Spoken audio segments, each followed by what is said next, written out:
Ambassador Sarah Chen walked through the crystal halls of the Galactic Council station. The walls sparkled with lights from a dozen different worlds. 50 years had passed since humanity first met the Council. Sarah believed those 50 years had been the best in human history. The Council had 12 member species. Each one was older and wiser than humanity. They had guided humans into space travel. They had shared medical technology that cured diseases. They had given humans clean energy that powered entire cities. Sarah felt grateful every day. But Commander Marcus Rivera did not share her happiness. He commanded the Earth Defense Fleet. His ships protected human colonies scattered across the galaxy. Recently, strange things had been happening to those colonies. Marcus sat in his office on Earth, looking at reports that made him worried. Trade ships heading to human colonies were being turned away. The Council said the routes were dangerous. But Marcus had checked those routes himself. They were perfectly safe. Human inventors were creating amazing new technologies. But when they tried to patent them, the Council's office said they needed more time to review. Meanwhile, other alien species were using identical technologies. They claimed they had invented them first. The worst problem was the missing ships. 12 human exploration vessels had vanished in the past 6 months. The Council said they had entered dangerous areas of space. They promised to investigate. But no investigation reports ever came. Marcus decided to visit Sarah. He found her in her office, reviewing trade agreements with the Zephyrians. She smiled when she saw him, but her smile faded when she saw his worried face. "Sarah, we need to talk about the Council," Marcus said. Sarah put down her papers. "What about them? They've been wonderful partners." Marcus showed her his reports. "Look at these numbers. Our trade routes are being restricted. Our patents are being delayed. Our ships are disappearing." Sarah read through the reports carefully. She had always been good at finding patterns in data. But this time, she did not want to see what Marcus was showing her. "There must be explanations for all of this," Sarah said. "The Council has helped us so much. They gave us faster-than-light travel. They taught us how to terraform planets. Why would they want to hurt us?" Marcus leaned forward. "Maybe that's exactly why they want to hurt us. Think about it, Sarah. What makes humans special?" I don't understand. We adapt quickly. We solve problems in ways other species don't expect. We learn fast, and we work together. Maybe the Council sees us as a threat." 1. Sarah shook her head. "That's impossible. High Counselor Zethkri has been like a father to me. He's guided every major decision we've made." Marcus was about to argue more when his communication device beeped urgently. The message was from Captain Linda Hayes of the UES Galileo. Marcus had thought her ship was lost like all the others. "Marcus, this is Linda," the message said. Her voice was shaky and scared. "We're coming home, but barely. You need to know what we saw. The Council. They're not what we thought. They're not what we thought at all." 2 days later, the Galileo limped into Earth's orbit. The ship was badly damaged. Burns covered its hull. Half of its crew was missing. Captain Hayes and her remaining crew were rushed to medical facilities. Marcus and Sarah waited in the hospital. When the doctors finally let them see Linda, they found her staring at the ceiling. She looked like she had seen something horrible. "Linda, what happened out there?" Marcus asked, gently. Linda turned to look at them. Her eyes were red from crying. "We found them, Marcus. We found our missing people." "Found them where?" Sarah asked. "On Council ships. But they weren't guests. They weren't prisoners. They were cargo." Marcus felt his blood turn cold. "What do you mean, cargo?" Linda sat up slowly. "We followed a Council fleet to a system that was supposed to be empty. But it wasn't empty. There was a human colony there. New Perth. 3,000 people. New Perth reported in just last month," Sarah said. They said everything was fine. Everything was not fine, Linda said. We watched from behind an asteroid as Council ships landed. They didn't come to trade or explore. They came to harvest. Sarah grabbed Linda's hand. Harvest what? People. They loaded every human in that colony onto their ships. Men, women, children. They took them all.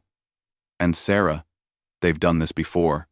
We found evidence of 12 other human colonies. All empty. All harvested. Marcus stood up quickly. We need to contact the Council immediately. Demand an explanation. Linda laughed, but it was not a happy sound. We tried to stop them, Marcus. We attacked their ships. Do you know what Zeth Kree himself told us over the communications? Sarah and Marcus waited for her answer. He said, "Thank you for bringing us more specimens." That's what he called us. Specimens. Sarah felt sick. Everything she had believed for 50 years was crashing down around her. The Council was not humanity's friend. They were something much worse. There's more, Linda continued. We managed to board one of their ships before we escaped. What we found there. Marcus, the Council isn't just taking our people. They're taking everyone. Every species that joins their alliance disappears, eventually. We found evidence of dozens of extinct civilizations. Marcus was already reaching for his communication device. He needed to contact Earth's government immediately, but Sarah stopped him. Wait, she said. If Linda is right, then the Council has been planning this for 50 years. They know everything about our defenses. They know where all our colonies are. If we confront them directly, they'll just harvest everyone at once. Linda nodded. Sarah's right. We need to be smart about this. And we need to be fast. From what I saw, they're planning something big. Something that will finish humanity once and for all. Marcus looked at both women. 50 years of peace were over. Now came the hard part. Now came the war. Admiral Elena Vasquez had never called an emergency meeting at 3 a.m. But tonight was different. Tonight, humanity's survival was at stake. The leaders of Earth sat around a metal table deep underground. President Jackson looked tired. Defense Minister Park looked worried. Admiral Vasquez looked angry. Ambassador Sarah Chen sat quietly in the corner. She had resigned from her position after learning about the Council's betrayal. Show them the evidence, Admiral Vasquez said to Captain Hayes. Linda Hayes stood up and activated a holographic display. Images of destroyed colonies appeared in the air. Empty cities floated above the table like ghosts. This is New Perth, Linda said. Population 3,000. Now, population 0. The image changed to show another empty world. This is Harmony Station. Population 5,000. Also empty. More images appeared. Empty homes. Empty schools. Empty hospitals. 12 human colonies.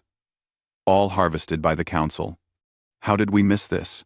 President Jackson asked. These colonies were reporting normal status just weeks ago. Linda's face was grim. The Council was faking the reports. They have our communication codes. They can make any message they want appear to come from our colonies. Dr. James Park raised his hand.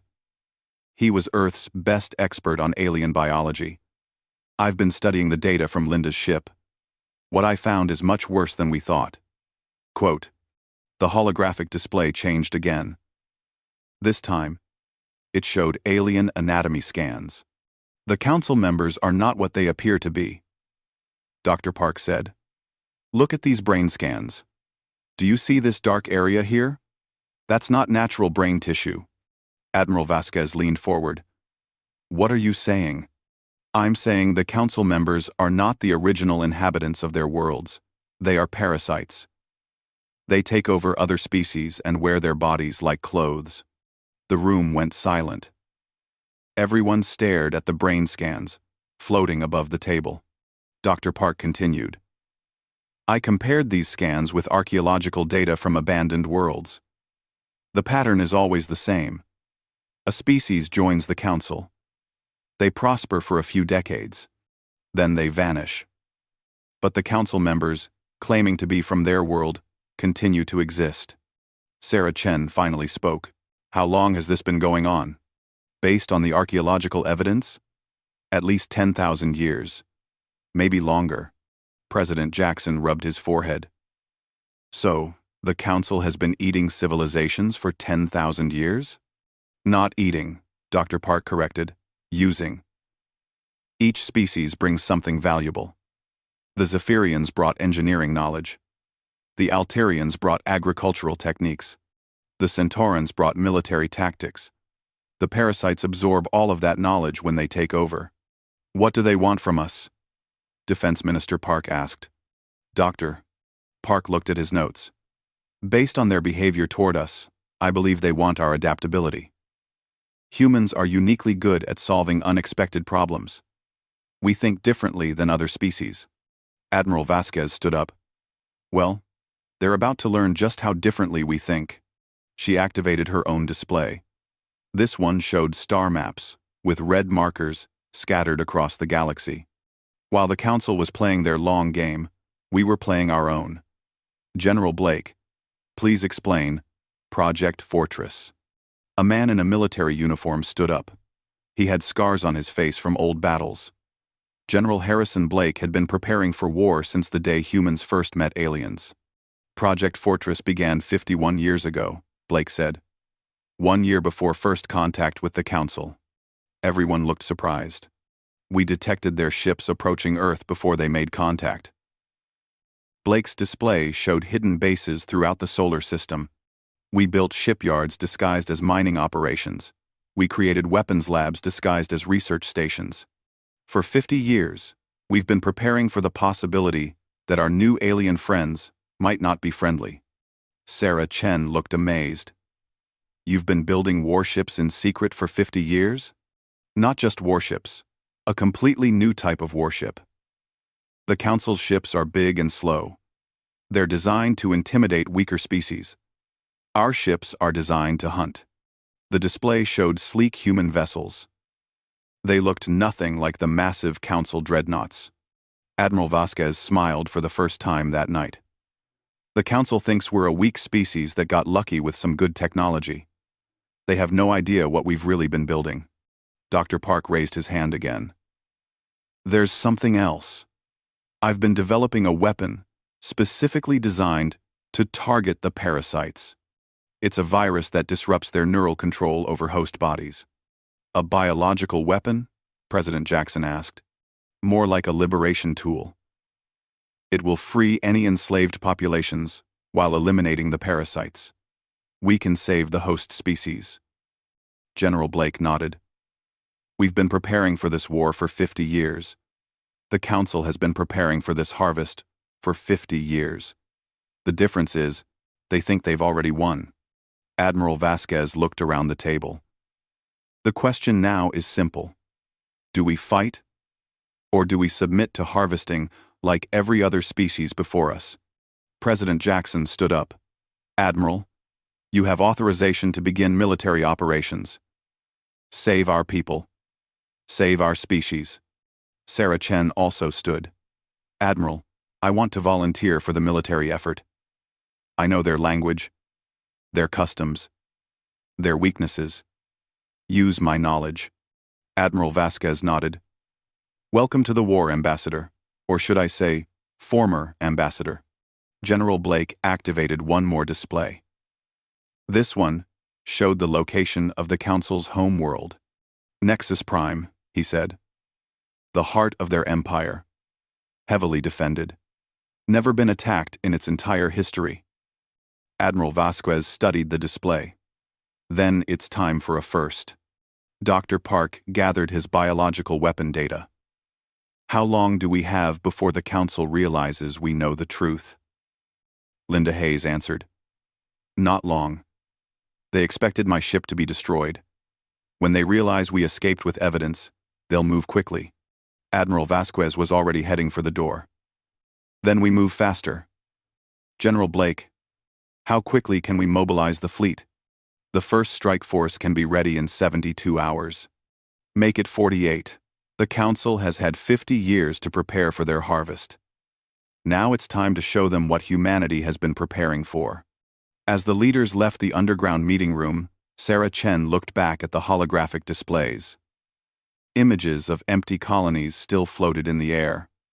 But now, they were joined by images of human warships. The Council thought they were harvesting another helpless species. They were about to discover that they had chosen the wrong prey. Humanity was coming, and they were bringing everything they had learned about war in the past 50 years. The terrible truth was revealed. Now came the terrible response. General Harrison Blake stood on the observation deck of Outpost Shadow.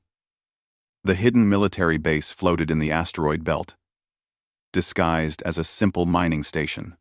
For 50 years, it had been humanity's greatest secret. Blake watched as massive doors opened in the asteroid. Inside, the largest shipyard humanity had ever built came to life. Thousands of workers moved like ants across the construction bays. They were building humanity's response to the Council's betrayal. Captain Lisa Torres joined Blake at the window. She commanded the prototype vessel EDF Retribution, the first ship built specifically to fight the Council. The ship hung in the main construction bay, like a sleeping predator. "How many ships do we have ready?" Blake asked. 237 combat vessels, Torres replied. Another 50 support ships. It's not a large fleet compared to the Council's numbers, but it's not designed to be large. It's designed to be lethal.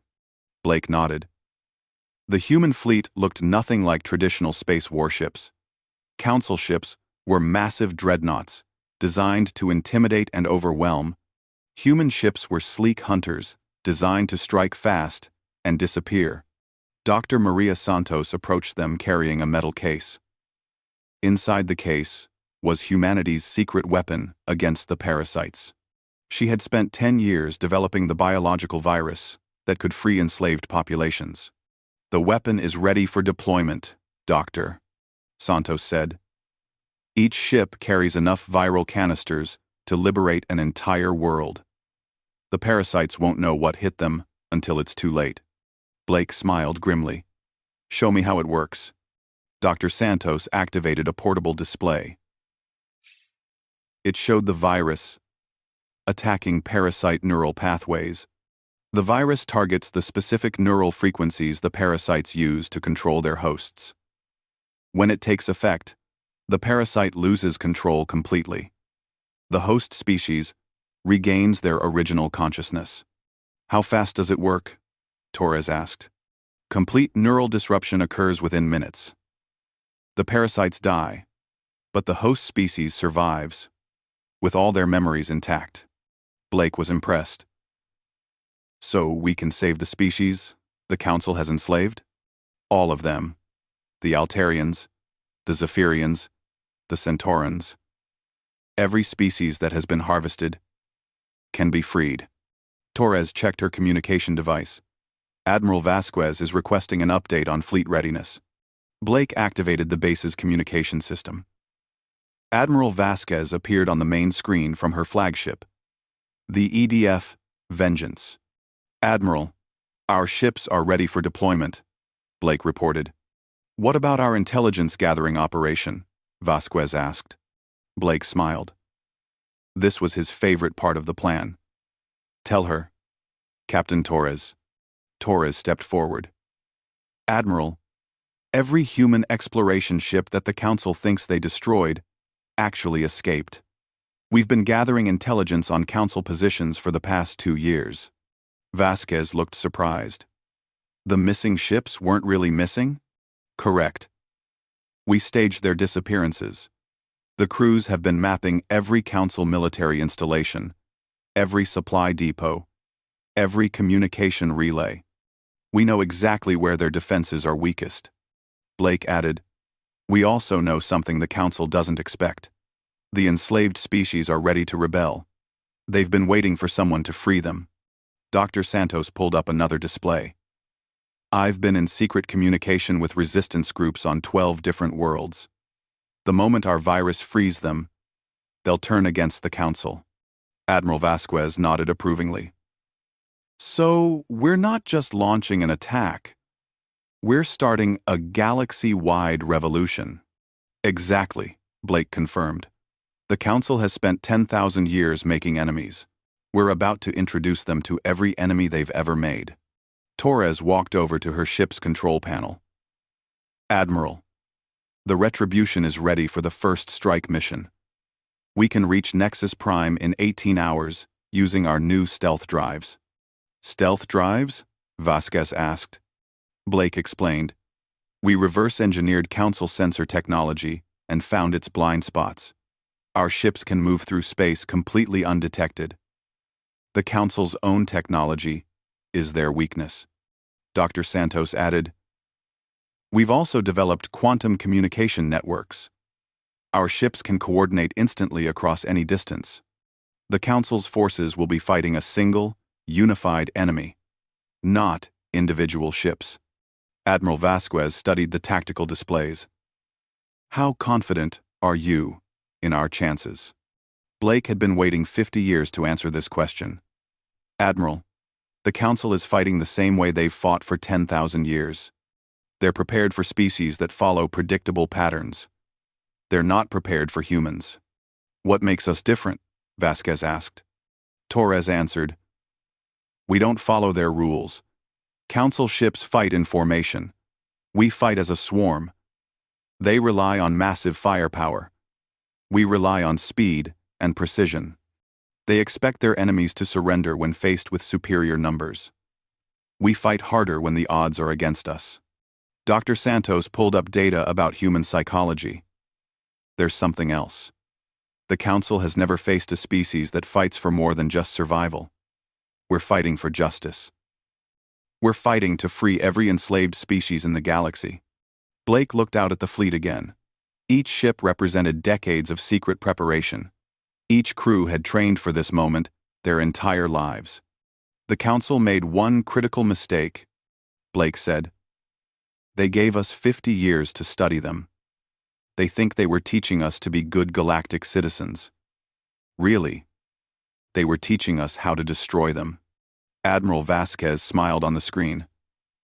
General, begin fleet deployment. Captain Torres, take the Retribution to Nexus Prime. Show them what humanity has learned. Torres saluted. Yes, Admiral. It will be my pleasure. As the communication ended, Blake watched the massive shipyard doors open fully. Human warships began emerging from their hidden bases throughout the solar system. Ships that had been built in secret for 50 years were finally ready to reveal themselves. The Council thought they were harvesting a weak species that had gotten lucky with some alien technology. They had no idea that the weak species had been preparing for war since the day they first met aliens. Torres walked toward her ship. General, after 50 years of preparation, how do you feel? Blake thought about all the missing colonists, all the enslaved species, all the civilizations the Council had destroyed over 10,000 years. I feel sorry for them, Blake said. Sorry for the Council? Yes. They've been predators for so long. They forgot what happens when predators hunt the wrong prey. Torres boarded her ship. The Retribution's engines came to life with a sound like controlled thunder. Around her, 200 other human warships prepared for launch. The Council had spent 50 years preparing to harvest humanity. Humanity had spent 50 years preparing to end the Council forever. Soon, the galaxy would learn which preparation was more effective. The secret was out. The fleet was ready. The war could begin. High Counselor Zethkri stood in his control chamber on Nexus Prime, gazing out at the peaceful stars. For 10,000 years, no hostile force had dared approach the Council's home world. The massive planet was protected by defense networks that could destroy entire fleets. More importantly, it was protected by fear. Zethkri was not truly Altarian, though he wore an Altarian body. The real Altarians had been consumed centuries ago. He was one of the original parasites. old enough to remember the first species they had harvested. The memories of 1,000 civilizations flowed through his stolen mind. Today was special. Today, they would complete the harvest of humanity. The young species had proven more troublesome than expected after some of their ships had escaped with evidence. But troublesome prey just made the hunt more satisfying.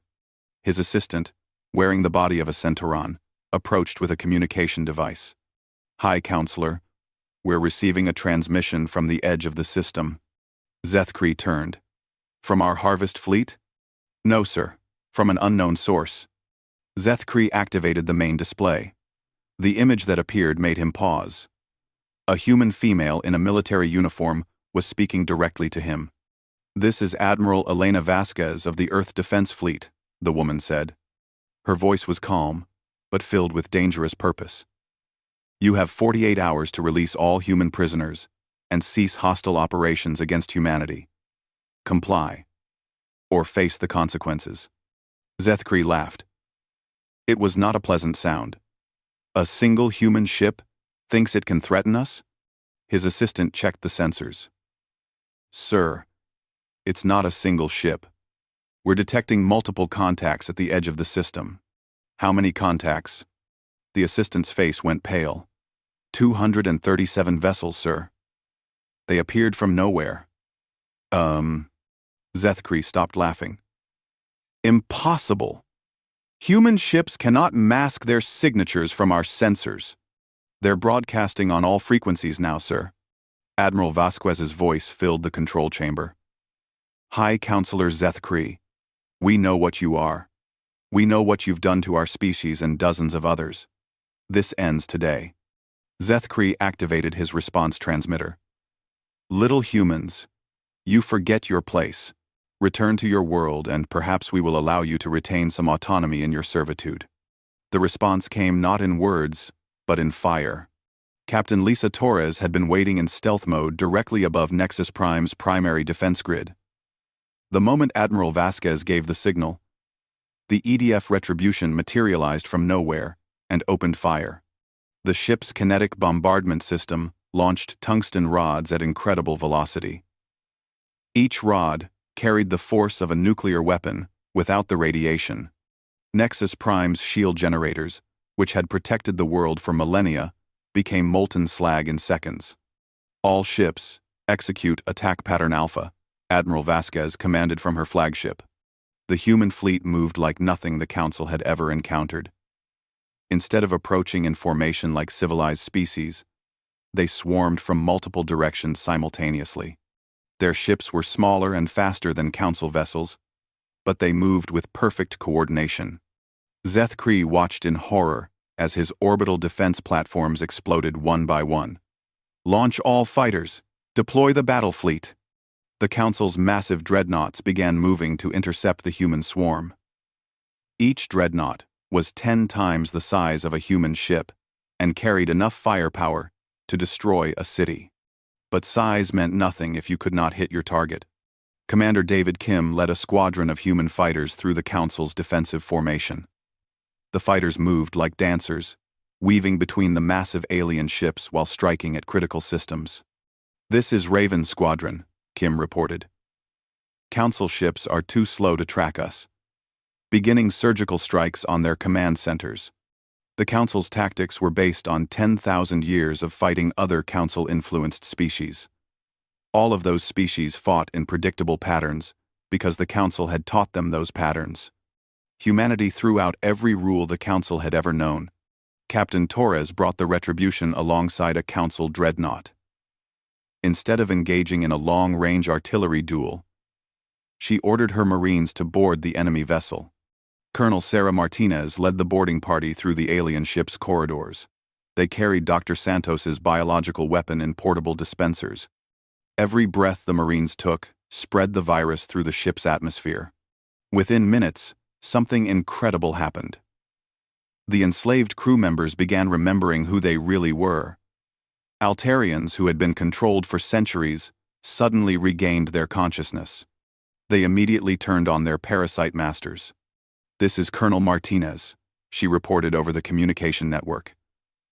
"The biological weapon is working perfectly. The entire crew just joined our side. The psychological impact was devastating. The Council suddenly faced not just the human fleet, but rebellions on their own ships. Their enslaved crews were breaking free and turning against the parasites who had controlled them. Zethkri activated his emergency communication system. All Council worlds. This is Nexus Prime. We are under attack by human forces. Request immediate assistance. The responses that came back were not what he expected. Nexus Prime. This is Zephyr Station. We cannot assist. Our enslaved populations have revolted. They appear to be free of neural control. Nexus Prime. This is Centauri Defense Command. Unknown ships are liberating our slave worlds. The freed populations are joining them. End quote. Opposite of world. Opposite of world. Nexus Prime. This is Altair Central. Human forces have deployed some kind of weapon that frees our controlled populations. We have lost control of 7 worlds. Zethkri realized with growing terror that this was not just an attack on Nexus Prime. The humans had launched a coordinated assault across the entire galaxy. Every Council stronghold was under attack simultaneously. Admiral Vasquez's ship moved through the battle like an avenging angel. The EDF Vengeance targeted Council command vessels with precision strikes, cutting off their ability to coordinate their defense. Admiral, Council resistance is collapsing faster than projected, reported Captain Hayes from the UES Galileo. Their enslaved crews are turning against them on every ship. Also he 70 Zide. Also he 70 Zide. Their enslaved Admiral. Continue the liberation protocol, Vasquez ordered. Free every enslaved being in this system. The battle for Nexus Prime lasted 6 hours. By the end, the Council's primary fleet existed only as debris fields and liberated vessels flying under new flags. The space around Nexus Prime was filled with ships crewed by freed Altarians, Zephyrians, and Centaurons. But Admiral Vasquez was not finished. She had spent 50 years planning this moment, and she intended to end the Council's reign of terror permanently. All task forces, report status, she commanded. Responses came in from across the galaxy. Task Force Beta has liberated the Zephyr system. Task Force Gamma has freed 17 slave worlds in the Outer Rim. Task Force Delta reports successful liberation of the Altair shipyards. Zethkri, his palace burning around him, made one last desperate transmission. You cannot destroy us all, humans. We are eternal. We will return. Admiral Vasquez's response was broadcast across the entire galaxy. We are humanity. We have freed your slaves. We have liberated your victims. We have ended your 10,000-year reign of terror. And if any of you survive this day, know that we will be watching. The age of the Council is over. The Armada had arrived. The galaxy would never be the same. The battle for Nexus Prime was over, but Admiral Elena Vasquez knew the war was just beginning. High Counselor Zethkri was dead. His parasitic form dissolved by Dr. Santos's biological weapon. But the Council had spread across thousands of worlds over 10 millennia. Each remaining stronghold had to be eliminated. Admiral Vasquez stood on the bridge of the EDF Vengeance, watching freed Altarians take control of their former prison ships. The sight filled her with grim satisfaction. These beings had been slaves for centuries, but they remembered everything their captors had done. Admiral, we're receiving reports from all task forces, reported Communications Officer Park. The holographic display showed the entire galaxy. Green lights marked liberated worlds. Red lights showed remaining Council strongholds. Yellow lights indicated worlds where battles were still raging. Task Force Alpha reports complete liberation of the Centauri system, Park continued. 18 Council ships destroyed. 43 liberated, and now crewed by freed Centaurons. Admiral Vasquez nodded. The pattern was repeating across the galaxy. Wherever human ships appeared, enslaved populations broke free and immediately joined the liberation effort. Captain Torres appeared on the communication screen from the Retribution. Admiral, I'm receiving a priority message from Commander Rivera.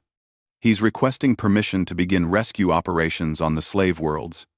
Permission granted. What's his status? He's discovered something we didn't expect. The Council wasn't just harvesting people for labor. They were harvesting entire cultures. Admiral Vasquez felt a chill run down her spine. Explain. Dr. James Park's voice joined the communication from his research vessel. Admiral, I've been analyzing data from the Liberated Council databases. The parasites weren't just controlling other species, they were stealing their identities completely. The display changed to show archaeological data from dozens of worlds. Each world told the same horrific story. The Council would invite a species to join their alliance. Dr. Park explained. They would slowly integrate themselves into that species' society. Then, over the course of decades, they would replace key individuals with parasites wearing stolen bodies. How many species have they consumed? Admiral Vasquez asked. Based on the data we've recovered, at least 300 civilizations over the past 10,000 years. Each species brought unique knowledge that the parasites absorbed. Commander Rivera's voice came over the communication system. Admiral, I'm at the location of a human slave world called Haven Colony. What I'm seeing here, it's worse than we imagined. Show me. The display changed to show Rivera's location. He was standing in what looked like a vast laboratory. Hundreds of human prisoners were connected to machines that were extracting their memories. They're not just taking people, Rivera said. They're downloading everything these people know. Every skill, every memory, every piece of human knowledge. Admiral Vasquez felt rage building inside her. The Council hadn't just been harvesting humans for labor. They had been stealing humanity's soul. Rivera, begin immediate rescue operations. Get our people out of there. Already on it, Admiral. But there are dozens more facilities like this across Council space. Admiral Vasquez made a decision that would echo through galactic history. All ships, new mission parameters. We are not just liberating enslaved populations. We are conducting total war against the Council. Every facility, every stronghold, every trace of their existence must be eliminated. The human fleet split into multiple task forces, each targeting a different Council operation. They moved with the precision of a scalpel and the force of a hammer, systematically dismantling an empire that had existed for millennia. Captain Hayes led the liberation of Altair Prime, where the Council had been harvesting artistic knowledge from enslaved populations. The freed Altarians wept when they saw their stolen art being used by parasites to create false culture. Colonel Martinez spearheaded the assault on the Council's biological research stations, where they had been experimenting on captured humans to understand their unique adaptability. The experiments had been going on for decades. The prisoners they freed were barely human anymore. But the most important discovery came from Dr. Santos. She had been analyzing the parasite's neural structure and found something incredible. Admiral, I've discovered the parasite's origin point, she reported from her laboratory ship. They're not native to this galaxy. They came from somewhere else. And there's still a connection. What kind of connection? A quantum neural network. Every parasite is connected to a central consciousness located outside our galaxy. If we can find that consciousness and destroy it, we can eliminate every remaining parasite simultaneously. Admiral Vasquez studied the data. The central consciousness was located in a hidden dimension, accessible only through quantum manipulation. It would be the most dangerous mission in human history. How do we reach it? She asked. We need to modify one of our ships to travel through quantum space. The trip is one way. Whoever goes won't be coming back. Admiral Vasquez didn't hesitate. Prepare my ship for quantum modification. I'll lead the mission personally. Admiral, that's not necessary. Any ship can. This is my responsibility. The Council targeted humanity because they thought we were weak. I'm going to show them exactly how wrong they were. 3 days later, the modified EDF Vengeance disappeared into quantum space. Admiral Vasquez and her volunteer crew faced the ultimate source of the galaxy's 10,000-year nightmare. What they found in the quantum dimension was a massive consciousness that had been feeding on stolen civilizations for eons. It was ancient beyond imagination and utterly evil. The battle was brief but decisive. Human weapons, designed to fight the impossible, proved capable of destroying the undestroyed. When the central consciousness died, every remaining parasite in the galaxy died with it. Across thousands of worlds, the last enslaved populations suddenly found themselves free. The liberation was complete. The Council was extinct. Their parasitic species was eliminated entirely. In the aftermath, the freed species came together to form a new galactic confederation. But this time, there would be no single ruling council. Instead, each species would maintain their independence while cooperating as equals. Humanity was offered leadership of the new confederation. They declined. "We didn't fight this war to become new rulers," President Jackson explained to the Galactic Assembly. "We fought to ensure that no species would ever rule over another again." Instead, humanity took on the role of guardians. They would patrol the galaxy, watching for any sign that a new threat might emerge. They would protect the freedom they had fought so hard to win. Former Ambassador Sarah Chen, now Admiral Chen of the New Galactic Patrol, stood on the bridge of her ship, looking out at the stars.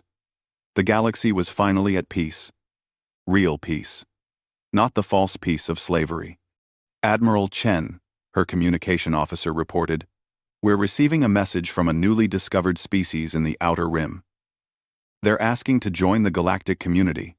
Sarah smiled. "Set course for their location. Let's go welcome them properly this time." And the age of the Council was over. The age of freedom had begun. Humanity had arrived in the galaxy as naive newcomers who thought they had found wise mentors. They left it as liberators who had proven that even the most ancient evil could be defeated by those brave enough to fight. The Council had called humans young, naive, and weak. They had been right about the first two. They had died learning how catastrophically wrong they were about the third. In the end, total destruction had been the only path to total liberation. And humanity had walked that path without hesitation, carrying the light of freedom to every corner of the galaxy.